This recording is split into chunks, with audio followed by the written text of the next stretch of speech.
A geyser heats water flowing at a rate of 3 liters per minute from 27 degree Celsius to 77 degree Celsius. Geyser की help से water को हम heat कर रहे हैं और वाटर का टेम्परेचर चेंज जो हो रहा है that is 277 degrees from 27 degree Celsius. तो change in temperature 50 degree Celsius के बराबर आ रहा है। आप नोट करेंगे जब चेंज की वैल्यूज हम सॉल्व करते हैं तो चेंज का मैग्नीट्यूड डिग्री सेल्सियस और केल्विन में रिमेन्स द सेम।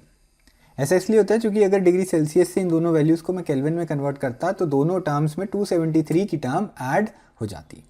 तो वो जब डिफरेंस ले रहे होते हैं दोनों टेम्परेचर्स का तो 273 का फैक्टर कैंसिल आउट हो जाता है। इसीलिए चेंज की वैल्यू केल्विन और डिग्री सेल्सियस स्केल दोनों में ही सेम आती है। तो ये टेम्परेचर चेंज की वैल्यू मैंने नोट कर ली। इसके साथ साथ अमाउंट ऑफ वाटर का भी डिस्कशन किया गया है 3 लीटर्स पर मिनट। तो 3 लीटर्स पर मिनट से हम मास ऑफ वाटर पर मिनट भी सॉल्व कर सकते हैं, क्योंकि वाटर की डेंसिटी होती है 1000 kg पर मीटर क्यूब। इसको ग्राम्स पर ml में 1 ग्राम पर ml भी लिखा जा सकता है और 1 किलोग्राम पर लीटर भी यही वैल्यू कन्वर्ट होकर आती है। तो 3 लीटर्स पर मिनट का मतलब है 3 kg पर मिनट वाटर को हम हीट कर रहे हैं, क्योंकि हीट की कैलकुलेशन में मास या मोल्स ऑफ द सब्सटेंस की कैलकुलेशंस में रिक्वायरमेंट आती है। तो आप नोट करेंगे ये कैलकुलेशन में 3 लीटर्स को 3 kg में जो मैंने कन्वर्ट किया है ये सिर्फ वाटर के लिए वैलिड होता है, बाकी किसी और लिक्विड के लिए उसकी डेंसिटी के हिसाब से वैल्यू अलग आती। तो इससे हमें ये पता चल जाएगा कि अमाउंट ऑफ हीट पर मिनट कितनी वाटर एब्जॉर्ब कर रहा है, जिससे कि उसका टेम्परेचर बढ़ेगा। If the geyser operates on a gas burner, geyser जो है वो गैस बर्नर्स की हेल्प से काम कर रहा है, तो हम किसी फ्यूल को बर्न कर रहे हैं जिससे हीट प्रोड्यूस्ड वाटर के टेम्परेचर को रेज कर रही है। What is the rate of consumption of the fuel if the heat of combustion is 4 into 10 to the power 4 joules per gram? तो अमाउंट ऑफ वाटर पर मिनट कितना heat हो रहा है वो हमें मालूम है। उसको हीट करने के लिए अमाउंट ऑफ फ्यूल पर मिनट कितना होगा वो हमें सॉल्व करना है। तो उसको अलग से डेटा में लिख लेता हूँ। अमाउंट ऑफ फ्यूल पर मिनट की वैल्यू हमें सॉल्व करनी है। यहाँ पर उसकी हीट ऑफ कंबस्शन हमें दे रखी है। तो अमाउंट ऑफ फ्यूल पर मिनट की वैल्यू मैं m के बराबर ले लूँगा, यानी कि m ग्राम्स पर मिनट फ्यूल कंज्यूम हो रहा है। तो एनर्जी पर मिनट कितनी आ जाएगी उसको सॉल्व कर लेते हैं। अगर 1 ग्राम फ्यूल होता तो एनर्जी रिलीज होती 4 into 10 to the power 4। तो m ग्राम्स पर मिनट अगर फ्यूल कंज्यूम हो रहा है तो उसी फैक्टर से हम मल्टीप्लाई कर देंगे। तो पर मिनट एनर्जी कितनी रिलीज होएगी 4 into 10 to the power 4 multiplied by m, these many joules per minute। तो this is the energy supplied by the fuel, जिसमें m की वैल्यू हमें सॉल्व करनी है। और ये एनर्जी वाटर एब्जॉर्ब करेगा, वो कितना एब्जॉर्ब करेगा उसकी वैल्यू भी देख लेते हैं। तो यहाँ पर दूसरी कैलकुलेशन में एनर्जी पर मिनट भी हम सॉल्व कर सकते हैं। अगर वाटर का मास हमें मालूम है तो mass into specific heat into delta T, ये हो जाता है हमारे पास अमाउंट ऑफ हीट रिसीव्ड। और इसमें ये वैल्यूज़ हमें पर मिनट डिस्कस करनी है, तो मास की वैल्यू पर मिनट हम सब्सटीट्यूट कर देंगे। तो 1 मिनट में 3 kg वाटर जो है उसका टेम्परेचर हम बढ़ा रहे हैं, तो मास ऑफ वाटर 3 kg ले लेंगे। स्पेसिफिक हीट ऑफ वाटर की मैं बात करता हूँ तो 4200 जूल्स पर kg पर डिग्री सेल्सियस ये वैल्यू होती है। तो इसकी वैल्यू 4200 डाल देंगे ताकि एनर्जी की वैल्यू जूल्स में आ जाए। मास 3 kg लिया है तो स्पेसिफिक हीट जूल पर kg की फॉर्म में हमें लेनी थी। डेल्टा टी की वैल्यू डिग्री सेल्सियस या केल्विन में चेंज की वैल्यू हम ले सकते हैं, वो आ जाएगी 50 के बराबर।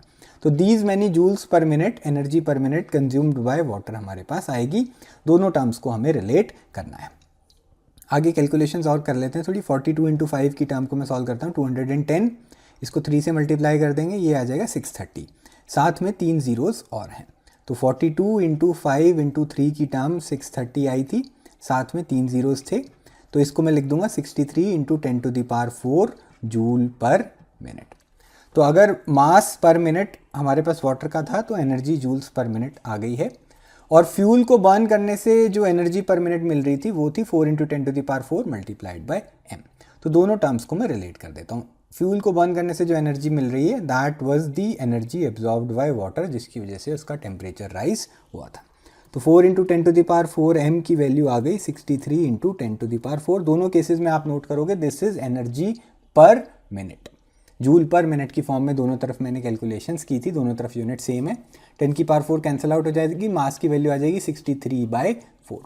ये वैल्यू आ जाती है 15.75, जिसको राउंड ऑफ करके 16 ग्राम्स पर मिनट हम ले सकते हैं, and this was the correct answer. What amount of heat must be supplied to 2 into 10 to the power minus 2 kilograms of nitrogen at room temperature to raise its temperature by 45 degree Celsius at constant pressure? तो यहाँ पर nitrogen का हमें एक sample दे रखा है। Mass of N2 is given as 2 into 10 to the power minus 2 kg। Moles of N2 निकालने के लिए इस टर्म को ग्राम्स में हम कन्वर्ट कर लेते हैं। तो 2 into 10 to the power minus 2 को मैं 2/100 लिख रहा हूँ, और फर्दर 1000 के फैक्टर से मल्टीप्लाई करके हमारा रिजल्ट ग्राम्स में आ जाएगा। तो this will become equal to 20 grams. चूँकि मोलिकुलर मास N2 का 28 के बराबर है, तो नंबर ऑफ मोल्स N2 के आ जाते हैं mass of sample divided by molar mass. Mass को मैंने ग्राम्स में कन्वर्ट किया था, और मोलर मास 28 ग्राम्स पर मोल होता है, तो इससे नंबर ऑफ मोल्स 20/28 के बराबर आ जाएंगे। 4 से ऊपर नीचे दोनों टर्म्स डिवाइड हो जाएंगी, ये रिजल्ट हो जाएगा 5/7 के बराबर। तो यहाँ पर नाइट्रोजन गैस का सैंपल हमें रूम टेम्परेचर पे दे रखा है, और इसका टेम्परेचर हमें बढ़ाना है। Amount of change of temperature है बाय 45 डिग्री सेल्सियस। जब चेंज की बात करते हैं तो डिग्री सेल्सियस और केल्विन में वैल्यू, चेंज की वैल्यू मैं बता रहा हूँ, वो सेम आती है। आर की वैल्यू 8.3 जूल पर मोल केल्विन हमें कांस्टेंट दे रखा है। तो amount of heat supplied at constant pressure के लिए हम रिजल्ट अप्लाई कर सकते हैं, Q is equal to NCP delta T। अगर प्रोसेस कांस्टेंट प्रेशर का दे रखा है तो CP की टर्म आ जाती है। हीट सप्लाइड के केस में नंबर ऑफ मोल्स ऑलरेडी हमें दिए हुए हैं। CP की टर्म को एनालाइज कर लेते हैं। वो हमें कैसे पता चलेगा, यहाँ पर नाइट्रोजन गैस की बात की गई है, N2 गैस इज डायटोमिक। तो ये इंपॉर्टेंट चीज़ है। N2, O2, H2 ये गैसेस अगर मेंशन कर रखी हूँ तो डायटोमिक गैसेस की प्रॉपर्टीज़ यूज़ करके CpCv की वैल्यूज़ डाली जा सकती हैं। अगर नोबल गैस है जैसे हीलियम, आर्गन, तो उन केसेस में हम मोनो एटॉमिक गैसेस से रिलेटेड फार्मूलाज यूज़ करते हैं। तो डायटोमिक गैस के लिए Cp की वैल्यू 7r/2 के बराबर आ जाती है, Cv की वैल्यू हो जाती है 5r/2। तो Cp की टर्म को सब्सटीट्यूट करके बाकी की जो टर्म्स हैं वो ऑलरेडी हमें मालूम है, आंसर निकाल लेते हैं। ये हो जाएगा n into 7r/2 multiplied by delta T। Number of moles थे 5/7, फिर 7/2 का फैक्टर है, R की वैल्यू है 8.3 जूल पर मोल केल्विन, चेंज ऑफ टेम्परेचर की वैल्यू थी 45 केल्विन के बराबर। इसमें बार बार मैं आपको ये ध्यान दिलाऊंगा कि चेंज इन टेम्परेचर की वैल्यू डिग्री सेल्सियस और केल्विन में सेम आती है। अगर इनिशियल और फाइनल टेम्परेचर डिग्री सेल्सियस में है तो दोनों टर्म्स को केल्विन में कन्वर्ट करोगे तो 273 का फैक्टर दोनों में ऐड होता है, और जब दोनों टेम्परेचर्स की वैल्यू को सब्ट्रैक्ट करते हैं तो 273 का फैक्टर कैंसिल आउट हो जाता है। तो आगे ऊपर नीचे 7 की टर्म को मैं कैंसिल कर रहा हूँ। इसमें हमारा जो रिजल्ट आ जाएगा दैट विल बी 45 इंटू 5। ये कैलकुलेशंस कर लेते हैं। This is 2 to 5। 2 to 5 को फर्दर 8.3 से मैं मल्टीप्लाई कर देता हूँ। ये वैल्यू हमारे पास दूसरी सीरीज़ में 2018 57618 एक डेसिमल 1867.5 की टर्म है, जिसको फर्दर हमें 2 से डिवाइड करना था। तो ये वैल्यू आ जाएगी 933.75। तो Q की वैल्यू 933.75 जूल्स आ गई है, ऐसा यूनिट्स में डिस्कशन हुआ है। अगर इसको हम डेसिमल की प्लेसेस को ड्रॉप कर दें, राउंड अप कर दें, तो 934 जूल हमारा आंसर आ जाएगा, which was the correct answer. Explain why. First part देखेंगे। Two bodies are at different temperatures T1 and T2 and if they are brought in thermal contact they do not necessarily settle to the mean temperature T1 plus T2/2। तो दो bodies को अलग अलग temperatures पे हैं दोनों bodies, उनको हम कॉन्टैक्ट में लाते हैं तो इक्विलिब्रियम एस्टैब्लिश हो जाता है। डिस्कशन के पॉइंट ऑफ व्यू से T1 टेम्परेचर को मैं हायर ले लूँगा और T2 टेम्परेचर को लोअर ले लूँगा। तो जो ऑब्जेक्ट T1 टेम्परेचर पे है उसका टेम्परेचर कम हो जाएगा, और जो बॉडी लोअर टेम्परेचर T2 पे है उसका टेम्परेचर बढ़ जाएगा। फाइनली दोनों बॉडीज़ इक्विलिब्रियम में आएंगी, फाइनल टेम्परेचर T0 के बराबर ले लेते हैं। तो यहाँ पर जो कंडीशन होती है इक्विलिब्रियम अचीव करने की, उसमें जो टोटल अमाउंट ऑफ एनर्जी है वो कंजर्व रहती है। तो जो हॉटर ऑब्जेक्ट था इट विल लूज एनर्जी, जो कोल्डर ऑब्जेक्ट है इट विल गेन एनर्जी, और उन दोनों एनर्जीज़ का मैग्नीट्यूड सेम रहेगा। जितनी energy hot body energy lose करेगी उतनी कोल्डर बॉडी एनर्जी को गेन करेगी। यहाँ मैं अज्यूम कर रहा हूँ कि सराउंडिंग्स में कोई एनर्जी लॉस नहीं होता है। तो बॉडी 1 के लिए अमाउंट ऑफ एनर्जी जो लॉस्ट है that is m1s1 into initial temperature minus final temperature. तो ये एनर्जी का मैग्नीट्यूड आ जाएगा, जिसमें m1 ऑब्जेक्ट का मास था, s was it specific heat capacity and T1 minus T0 is the magnitude of temperature change. दूसरी तरफ दूसरी बॉडी की जो हीट गेंड होगी उसमें M2S2 की टर्म आएंगी, उसका मास और स्पेसिफिक हीट कैपेसिटी, और चूंकि उसका फाइनल टेम्परेचर इनिशियल से ज़्यादा है तो उसमें मैग्नीट्यूड ऑफ टेम्परेचर चेंज हम ले लेंगे T0 माइनस T2 के बराबर। तो अगर M1S1 और M2S2 की वैल्यू, ये प्रोडक्ट को heat capacity of the body बोलते हैं, अगर ये वैल्यू बराबर आती तो फाइनल टेम्परेचर दोनों टेम्परेचर्स का एवरेज हो जाता है। M1S1 M2S2 की टर्म दोनों तरफ कैंसिल हो जाती, तो एक तरफ T0 की टर्म्स ऐड हो जाती और दूसरी तरफ T1 प्लस T2 आ जाता, जहाँ से T0 की वैल्यू आ जाती T1 प्लस T2/2। लेकिन ज़रूरी नहीं है हर केस में ये वैल्यू सेम हो। तो ये जो टर्म है हीट कैपेसिटी, इसके ऊपर ये फैक्टर डिपेंड करता है। तो heat capacity, if heat capacity is different for the two bodies, थोड़ा शॉर्ट में लिख रहा हूं मैं, then T final is not equal to T1 plus T2/2। Heat capacity की वैल्यू दोनों बॉडीज के लिए बराबर हो तभी ये रिजल्ट आता है, अदरवाइज ये रिजल्ट नहीं आएगा। सेकेंड पार्ट अब देखते हैं। कूलेंट इन अ केमिकल और a nuclear plant, the liquid that is used to prevent the different parts of a plant from getting too hot should have high specific heat. तो nuclear plants में या फिर किसी भी chemical plant में coolant जो हम यूज़ करते हैं उसकी स्पेसिफिक हीट कैपेसिटी हाई क्यों होनी चाहिए, ये हमें डिस्कस करना है।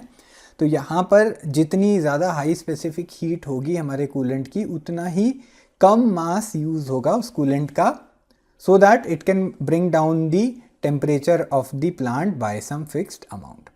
फॉर एग्जांपल यहाँ पर हमारा न्यूक्लियर प्लांट जो है उसमें क्यू अमाउंट ऑफ एनर्जी को हमें एब्जॉर्ब कराना है। प्लांट जो है एनर्जी प्रोडक्शन की वजह से बहुत हाई टेम्परेचर पर उसके पार्ट्स रीच कर जाएंगे और हम वैसा नहीं चाहते हैं, बिकॉज उसमें डेंजर रहता है एक मेल्टडाउन होने का। तो वो extra amount of heat energy हमें एब्जॉर्ब करानी है और वो एब्जॉर्ब करेगा कूलेंट। तो यहाँ पर Q की वैल्यू आ जाएगी mass of coolant into specific heat capacity of coolant multiplied by final temperature minus T0 initial temperature of the coolant. तो यहाँ पर अगर हम ये वैल्यूज फिक्स्ड है, हमें पता है कि हमें फाइनल टेम्परेचर क्या अचीव करवाना है और किस कूलेंट को किस टेम्परेचर पर हम डाल रहे हैं, तो जितनी हाई स्पेसिफिक हीट कैपेसिटी होगी कूलेंट की उतना ही कम कूलेंट हमें यूज़ करना पड़ेगा।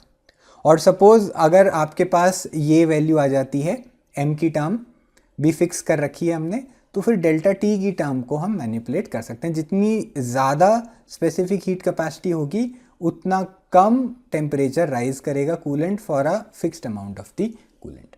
तो इसीलिए कूलेंट की कूलिंग इफेक्ट जो है वो जितना ज़्यादा होगा उसके लिए उसकी स्पेसिफिक हीट कैपेसिटी ज़्यादा होनी चाहिए।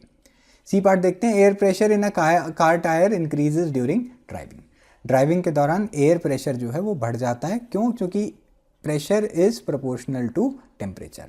तो ड्राइविंग के दौरान जो पार्टिकल्स होते हैं, गैस के पार्टिकल्स टायर के अंदर, वो काइनेटिक एनर्जी गेन करते हैं मूवमेंट की वजह से, due to which their temperature rises. और प्रेशर जो है वो टेम्परेचर के डायरेक्टली प्रोपोर्शनल होता है, इसीलिए प्रेशर भी कार टायर का इंक्रीज हो जाता है।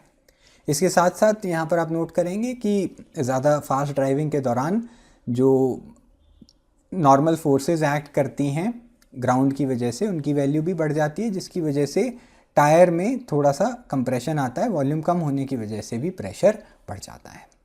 डी पार्ट देखेंगे। The climate of a harbour town is more temperate than that of a town in a desert at the same latitude. तो हार्बर टाउन की बात की जा रही है। This is near to the ocean, किसी ocean या सी के पास टाउन बसा हुआ है, वहाँ का क्लाइमेट जो है that is more temperate as compare to that of a desert. ऐसा इसलिए होता है क्योंकि यहाँ पर हार्बर टाउन्स जो हैं वहाँ मॉइस्चर का अमाउंट काफ़ी हाई होता है, जिसको हम कैसे मेजर करते हैं? In the form of humidity. तो हार्बर टाउन्स में ह्यूमिडिटी बहुत ज़्यादा होती है, एयर में वाटर वेपर की प्रेजेंस बहुत हाई होती है और water has a high specific heat capacity. तो वाटर की जो प्रेजेंस है एयर के अंदर, उसकी वजह से कूलिंग इफेक्ट आता है। जहाँ पर बी पार्ट में जिस तरीके से हम कूलेंट की बात कर रहे थे, इसी तरीके से वाटर वेपर जो एयर में है that also acts like a coolant. उसके कंपैरिजन में डेजर्ट का जो रीजन होता है वहाँ पर humidity is very low. Desert में जो एयर होगी उसमें वाटर वेपर की प्रेजेंस बहुत कम होती है, ह्यूमिडिटी की वैल्यू बहुत लो होती है, इस वजह से वहाँ पर टेम्परेचर में ज़्यादा एक्सट्रीम्स आते हैं। So these were the discussions for all the 4 parts. A cylinder with a movable piston contains 3 moles of hydrogen at standard temperature and pressure. तो यहाँ पर एक सिलेंडर हमें दिया हुआ, रेफरेंस के लिए एक सिंपल सा डायग्राम बना लेते हैं सिलेंडर का। और उसमें पिस्टन जो है दैट इज़ मूवेबल। तो ये कंटेनर मैंने बना दिया है, इसके टॉप पे ये पिस्टन है and this is a movable piston. इसके अंदर हाइड्रोजन गैस हमें दे रखी है, उसको भी डिस्कस कर लेते हैं। Number of moles of H2 gas are 3 और स्टैंडर्ड टेम्परेचर और प्रेशर की कंडीशंस बताई गई हैं। The walls of the cylinder are made of a heat insulator and the piston is insulated by having a pile of sand on it. तो इस particular container की जो वॉल्स हैं और उसके साथ साथ इसके कंटेनर के टॉप पे जो मूवेबल पिस्टन है, दे आर ऑल इंसुलेटेड, यानी कि हीट एनर्जी ना ही कंटेनर के अंदर जाएगी ना ही कंटेनर से बाहर आएगी। तो कोई भी प्रोसेस अगर अंदर की गैसेस के ऊपर हम करेंगे तो उसमें हीट एक्सचेंज की वैल्यू 0 के बराबर हो जाएगी, जिससे हमें पहली चीज़ ये पता चलती है कि this is going to be an adiabatic process. आगे देखते हैं, by what factor does the pressure of the gas increase. तो प्रेशर में जो चेंज आएगा उसको हमें डिस्कस करना है। बाय व्हाट फैक्टर का मतलब है कि फाइनल प्रेशर का इनिशियल प्रेशर की फॉर्म में रेशो हम निकाल लेंगे। तो अगर PF/PI का जो रेशो आएगा उतने times final pressure will be more than the initial pressure. आगे कंडीशन क्या दी हुई है, if the gas is compress to half of its original volume. Gas को हमने कंप्रेस करा दिया, पिस्टन को नीचे की तरफ पुश करेंगे जिससे उसकी फाइनल पोजीशन जो है वो चेंज हो जाएगी और बाद में जो फाइनल वॉल्यूम आएगी that will be the half of initial volume.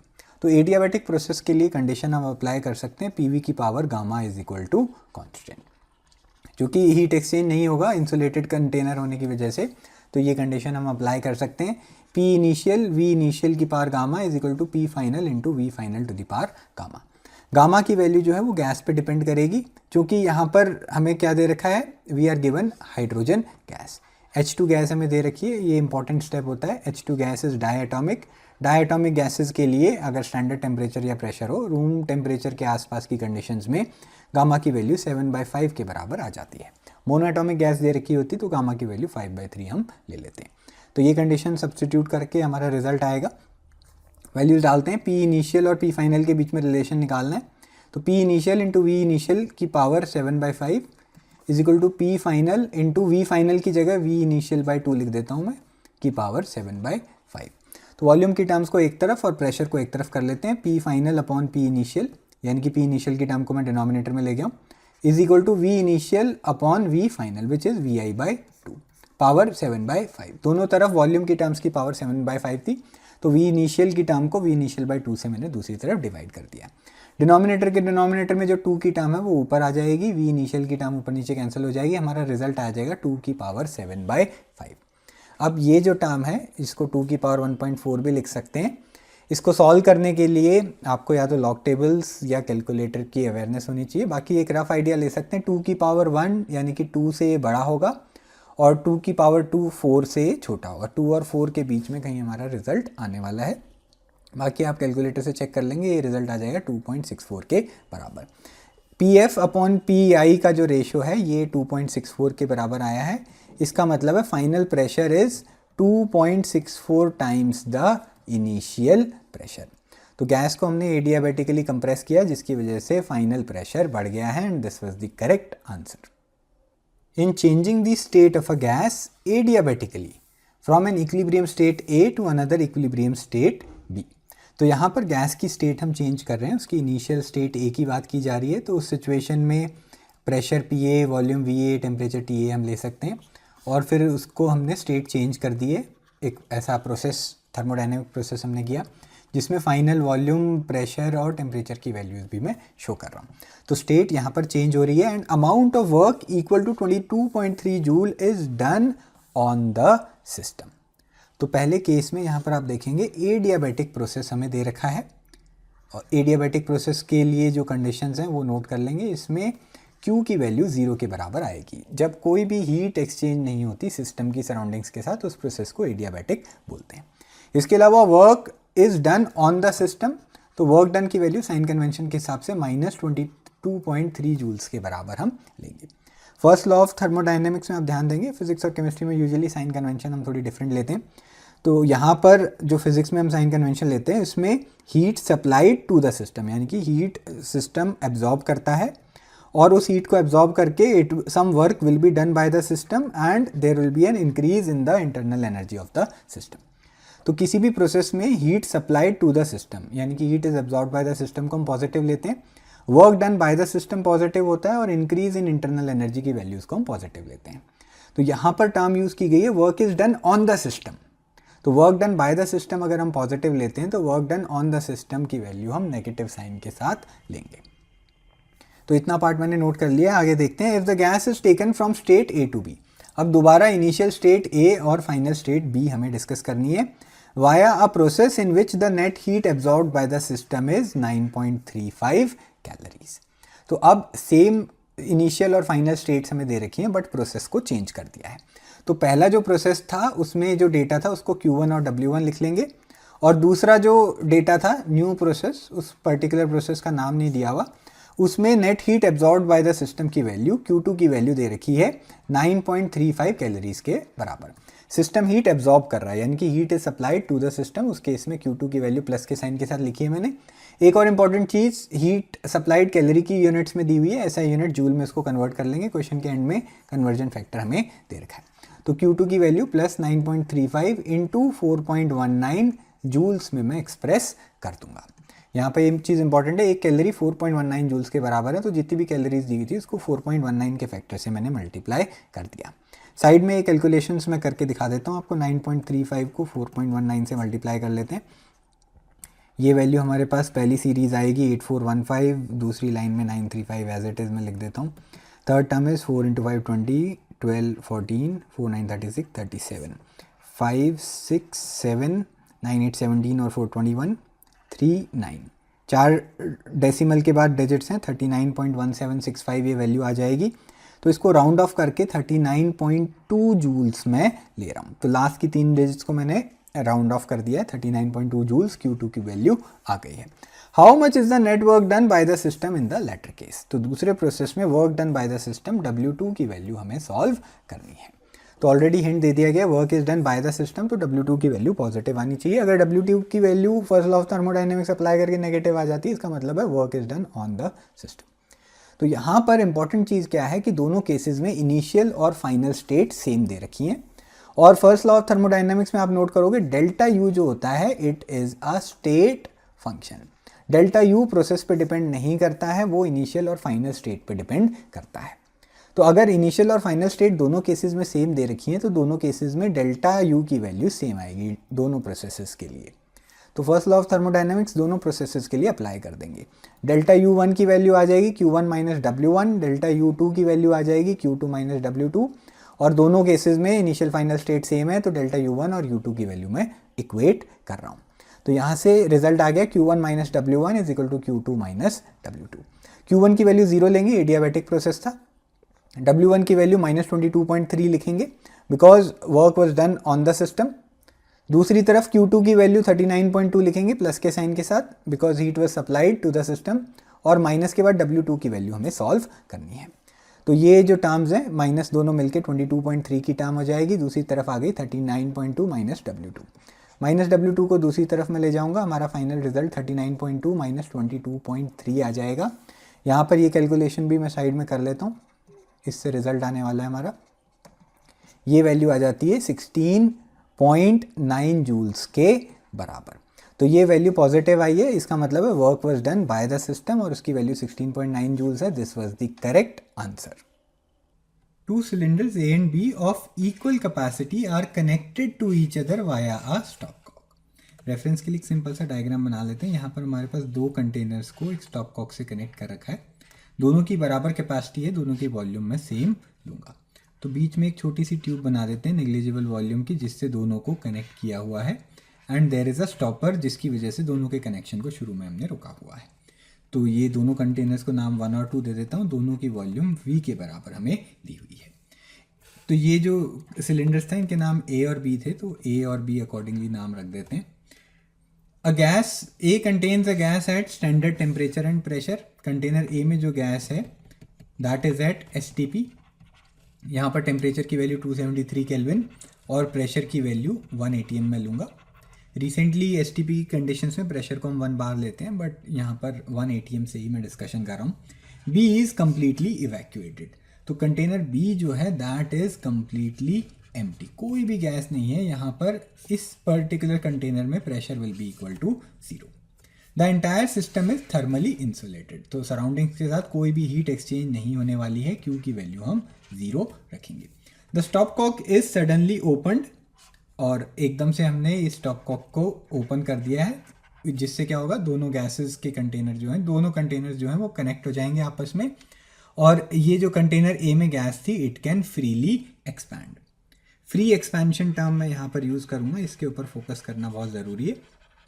Free expansion of gas in container A, चूँकि कंटेनर बी एकदम एम्प्टी था, तो जैसे ही स्टॉप को ओपन करेंगे तो यहाँ पर गैस को एक एम्प्टी रीजन अवेलेबल है, तो ये कंटेनर ए की गैस के लिए एक्सटर्नल प्रेशर 0 के बराबर हो जाएगा, और इस पर्टिकुलर सिचुएशन में एक रैपिडली ये गैस एक्सपैंड करेगी। तो ये प्रोसेस बहुत रैपिड होने वाला है, and this is an irreversible process.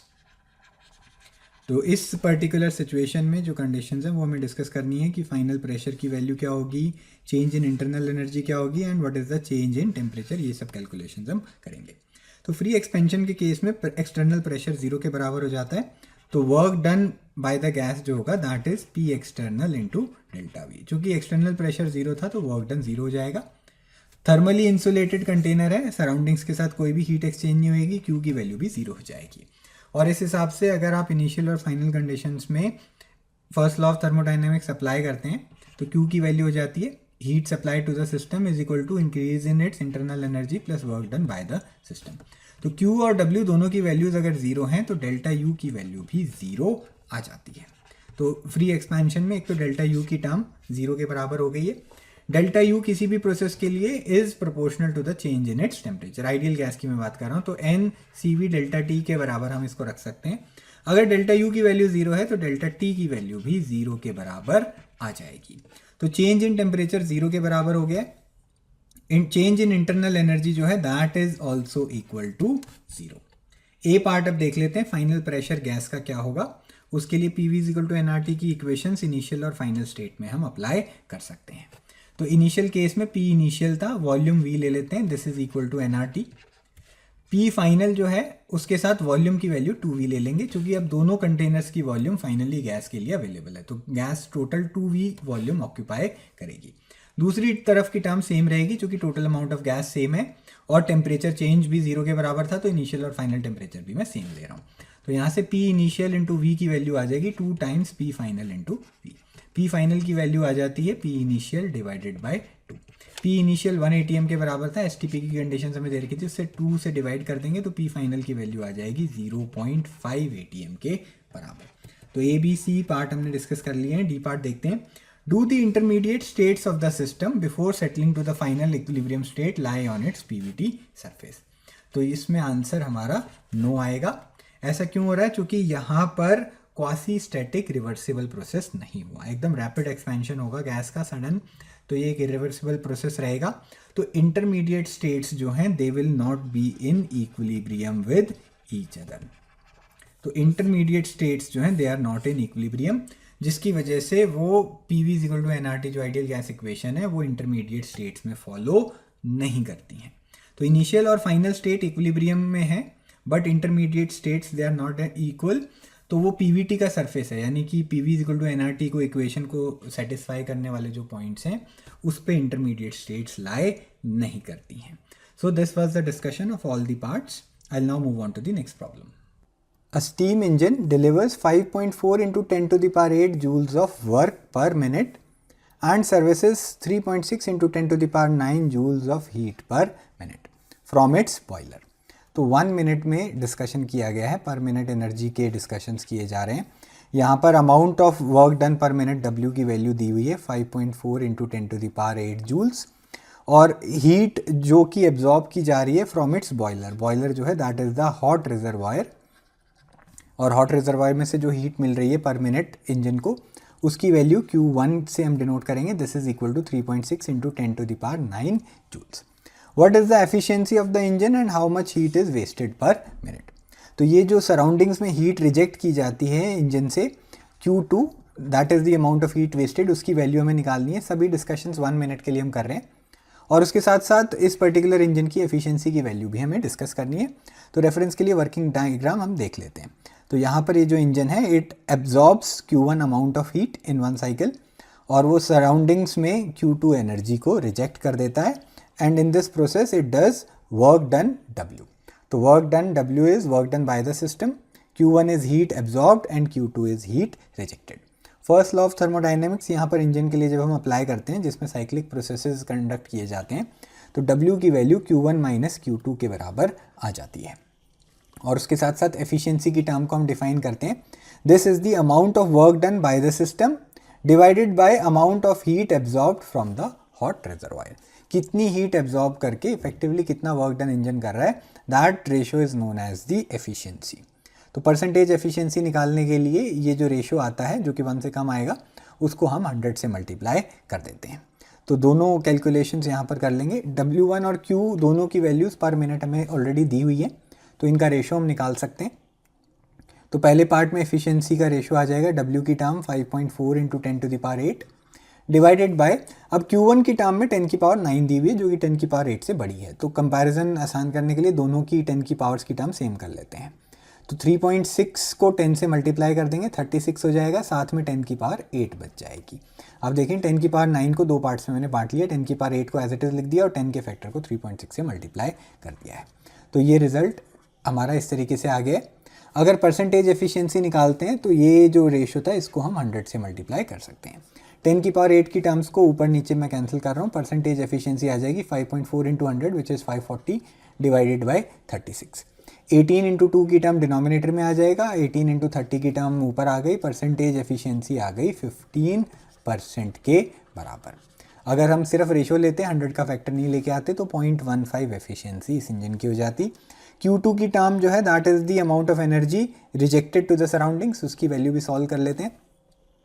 Q2 की वैल्यू जो है वो आएगी हमारी Q1 minus W। First law of thermodynamics जो इक्वेशन आती है, माइनस Q2 को मैं दूसरी तरफ ले आया हूँ और Q1 में से W की टर्म में सब्ट्रैक्ट कर दूंगा। तो Q2 की वैल्यू आ गई, Q1 की वैल्यू 3.36 इंटू 10⁸ माइनस W की वैल्यू 5.4 इंटू 10⁸। इसमें 10⁸ की टर्म कॉमन आ जाएगी, रिजल्ट आएगा 36 माइनस 5.4, ये आ जाता है 30.6 इंटू 10⁸। साइंटिफिक नोटेशन में लिखेंगे तो 3.06 इंटू 10⁹ जूल्स आ जाएगा।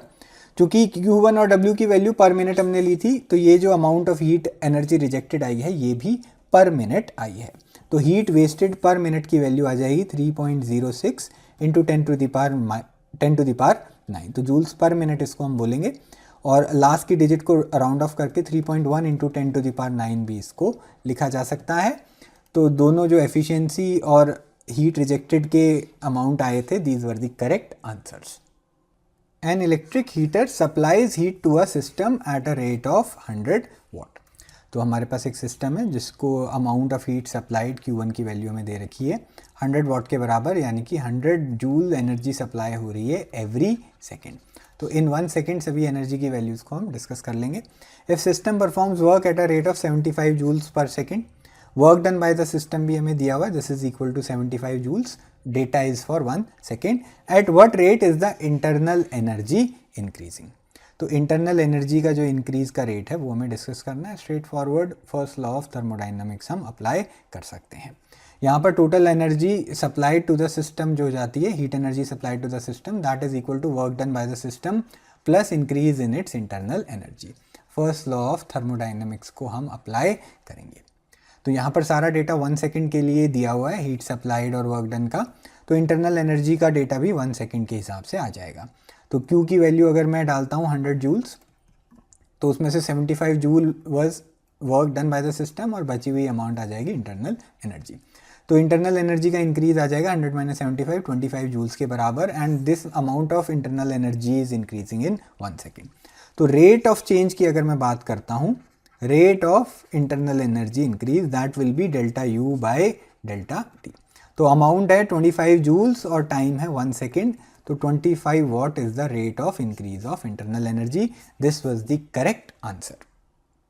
A thermodynamic system is taken from an original state to an intermediate state by the linear process shown in the figure 12.13.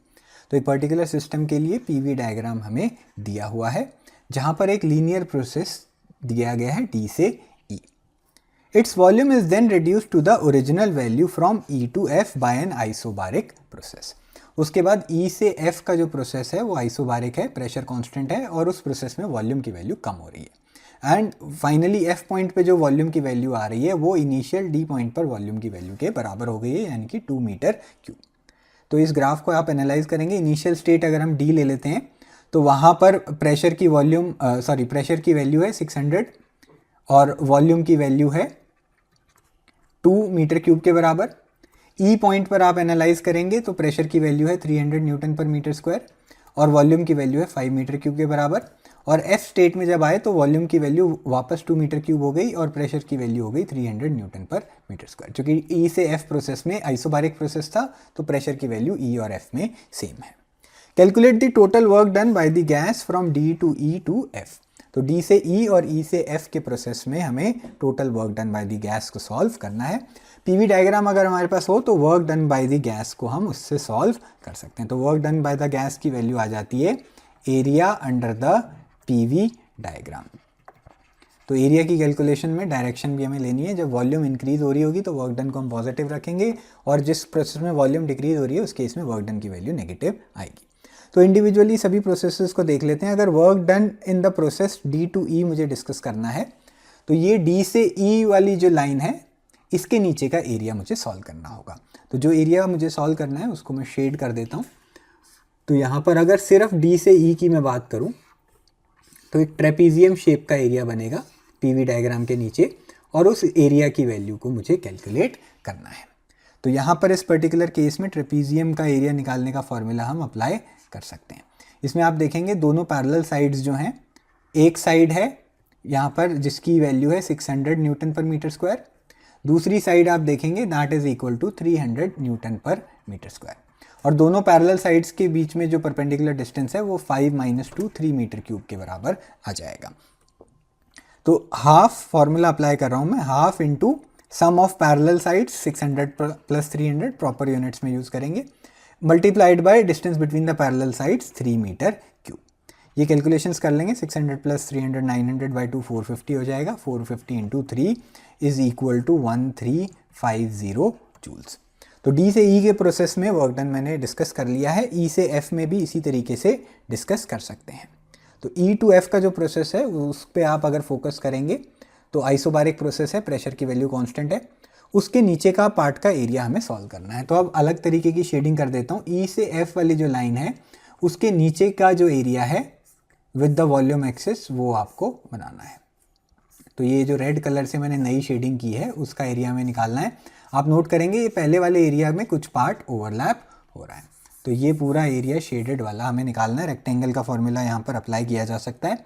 तो इसमें बेस की लेंथ हो जाएगी 5 - 2, ये हो जाएगा 3 मीटर क्यूब और इस पर्टिकुलर केस में जो रेक्टेंगल है उसकी दूसरी साइड आ जाएगी 300 न्यूटन पर मीटर स्क्वायर के बराबर.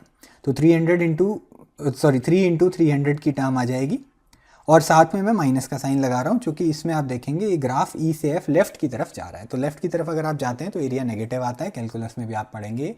और अगर आप वॉल्यूम के हिसाब से देखना चाहते हैं तो वॉल्यूम की वैल्यू कम हो रही है, 5 से 2 वॉल्यूम जा रही है. तो वॉल्यूम की वैल्यू जब कम होएगी तो work done by the system negative आएगा. डी से ई में वॉल्यूम की वैल्यू 2 से 5 बढ़ रही थी इसीलिए वर्क डन हमने पॉजिटिव लिया था. तो दूसरे केस में वर्क डन -900 जूल के बराबर आ जाएगा. तो टोटल वर्क डन की वैल्यू आ जाएगी टोटल डी से ई से F, that will be the sum of the work done in the 2 consecutive processes. ये वैल्यू आ जाती है 1350 प्लस प्रॉपर साइन के साथ -900, this is equal to 450 joule. आगे अगर कंप्लीट साइक्लिक प्रोसेस की हम बात करते हैं, एफ से डी का प्रोसेस भी अगर हम काउंट कर लेते हैं तो आप नोट करेंगे एफ से डी के प्रोसेस में वॉल्यूम कांस्टेंट है तो उस केस में वर्क डन वैसे भी 0 आ जाएगा. इनफैक्ट पूरे साइक्लिक प्रोसेस के लिए भी वर्क डन की वैल्यू वही आएगी जो हमने अभी कैलकुलेट की है, क्योंकि बचे हुए प्रोसेस में एफ से डी में वर्क डन 0 है. तो उसको मैं अलग से नोट कर देता हूँ. हालांकि क्वेश्चन में जो डेटा दिया हुआ है उसमें सिर्फ डी से एफ हमें बात करनी थी. Work done in F to D जो है वो 0 के बराबर आ जाएगा because delta V is equal to 0. और उसके साथ साथ पूरा जो साइक्लिक प्रोसेस है डी से ई, ई से एफ, एफ से वापस डी, उसमें अगर आपको एरिया निकालना होता तो ये जो ट्रायंगुलर शेप है इसके यहाँ एरिया इंक्लूड आप निकाल सकते थे, वो भी 450 के बराबर ही आएगा, जो कि हम मैनुअली भी अगर हम दोनों टर्म्स को सॉल्व कर लेते हैं तो वो आ जाता है। तो 1350 माइनस 900 और 0 को ऐड करेंगे तो पूरे साइक्लिक प्रोसेस के लिए वर्क डन आ जाएगा। और उसको अगर हम इस शेप के एरिया एनक्लोज से सॉल्व करते हैं तो हाफ बेस की वैल्यू 3 मीटर क्यूब है ट्रायंगल के, और हाइट की वैल्यू आ जाएगी 300 के बराबर। तो ये टर्म को भी आप सॉल्व करके देख लेंगे, 150 इंटू 3 450 जूल के बराबर फिर से वही वैल्यू आएगी, and this was the correct answer. A refrigerator is to maintain eatables kept inside at 9 degree Celsius. तो रेफ्रिजरेटर में जो कंटेनर है वो ईटेबल्स को 9 डिग्री सेल्सियस पर मेंटेन कर रहा है। T2 की टर्म से इसका टेम्परेचर हम ले लेंगे, केल्विन में हमें एक्सप्रेस करना है, 273 की टर्म में ऐड कर दूंगा तो 282 केल्विन में ये टेम्परेचर आ जाएगा। If room temperature is 36 degree Celsius, surroundings का टेम्परेचर T1 भी नोट कर लेते हैं, दिस इज 36। तो 273 की टर्म इसमें भी ऐड कर देंगे तो ये हमारा टेम्परेचर आ जाएगा 309 केल्विन के बराबर। Calculate the coefficient of performance. तो रेफ्रिजरेटर के लिए COP की वैल्यू अल्फ़ा से हम डिनोट करते हैं, इसकी वैल्यू हमें सॉल्व करनी है। यहाँ पर इन जनरल एक बार वर्किंग डायग्राम देख लेते हैं रेफ्रिजरेटर के केस में। तो कोल्ड रिजर्वायर जो है ये वो कंटेनर होता है जिसके अंदर हम अपने ईटेबल्स को कम टेम्परेचर पर मेंटेन रखते हैं। तो T2 की वैल्यू 282 केल्विन हमें दी हुई है। तो यहाँ पर कोल्ड रिजर्वायर से हमें फर्दर हीट को एक्सट्रैक्ट करना है, and to do that you have to do some work on the refrigerant. तो ये जो रेफ्रिजरेंट है इसको हम प्रोसेस में गो थ्रू करवाएंगे जिसमें से हीट रिजेक्ट की जाएगी कोल्ड रिजर्वायर से। For to do that you will have to do some work on the refrigerant, और फाइनली जो Q1 अमाउंट ऑफ हीट है that will be rejected to the surroundings. तो हॉट रिजर्वायर जो है ये हमारी सराउंडिंग्स हो गई, जिसमें रूम टेम्परेचर के पॉइंट ऑफ व्यू से आप डिस्कस कर सकते हैं। तो रेफ्रिजरेटर क्या कर रहा है, 9 डिग्रीज पर कंटेनर को मेंटेन करके उससे सराउंडिंग रूम में 36 डिग्रीज पर हीट को रिजेक्ट करेगा। तो T1 की value 309 kelvin as discussed in the data हमने ली थी। सभी कैलकुलेशंस में टेम्परेचर केल्विन स्केल में होना चाहिए। तो यहाँ पर कोएफिशिएंट ऑफ परफॉर्मेंस अल्फा जो है हम उसको किस तरीके से डिफाइन करते हैं, यहाँ पर we have to reject some heat. Important चीज़ क्या है कि कोल्ड रिजर्वायर से हीट को हमें खींचना है क्योंकि उसको हमें कोल्ड टेम्परेचर पर मेंटेन रखना है। तो इसमें जो अमाउंट आप रिमूव कर रहे हैं कोल्ड रिजर्वायर से उसका रेशो हम लेते हैं with the work done on this refrigerant. जो वर्क डन आपको करना पड़ रहा है जिससे आप कुछ हीट को रिजेक्ट करवा पा रहे हैं कोल्ड रिजर्वायर से, ये दोनों टर्म्स इंपॉर्टेंट होती हैं। तो Q2/W की टर्म हमें सॉल्व करनी होती है, और साइक्लिक प्रोसेस होता है इसमें, इसलिए हम फर्स्ट लॉ ऑफ थर्मोडाइनमिक्स लगा के W जो टर्म है उसकी जगह Q1 माइनस Q2 भी सब्सटीट्यूट कर सकते हैं। तो ये हो गया इन जनरल डिस्कशन। अगर इस प्रोसेस के लिए आप कार्नोट साइकिल को फॉलो करते हैं, इस क्वेश्चन में स्पेसिफिकली मेंशन नहीं किया गया है लेकिन सिर्फ टेम्परेचर की वैल्यू दे रखी है, तो हमारे पास और कोई चॉइस नहीं बचती है। अदरवाइज स्पेसिफिकली ये मेंशन होना चाहिए कि ये जो पर्टिकुलर प्रोसेस जिसको गो थ्रू करा रहे हैं हम रेफ्रिजरेंट को, that should be as per the Carnot cycle. तो उस हिसाब से Q2 की जगह T2 की टर्म आ जाएगी और Q1 माइनस Q2 की जगह हम T1 माइनस T2 की टर्म सब्सटीट्यूट कर सकते हैं। यह आप ध्यान देंगे किसी भी रैंडम साइक्लिक प्रोसेस के लिए ये वैलिड नहीं रहेगा, this will be valid only for the Carnot cycle जिसको बुक में डिस्कस किया गया है। तो टेम्परेचर्स की वैल्यूज हम सब्सटीट्यूट करके अल्फा की वैल्यू सॉल्व कर लेते हैं। T2 की वैल्यू आ गई हमारी 282 केल्विन, और डिनोमिनेटर में T1 माइनस T2 हो जाएगा 309 माइनस 282। ये फर्दर कैलकुलेशंस करेंगे, 282 डिवाइडेड बाय ये जो टर्म आएगी 309 की, इसमें 89 27 का डिफरेंस है टेम्परेचर में। 282 को 27 से आप डिवाइड कर देंगे, ये आ जाएगा 10.4 के बराबर। तो कोएफिशिएंट ऑफ परफॉर्मेंस की वैल्यू हमने सॉल्व कर ली है 10.4, this was the correct answer.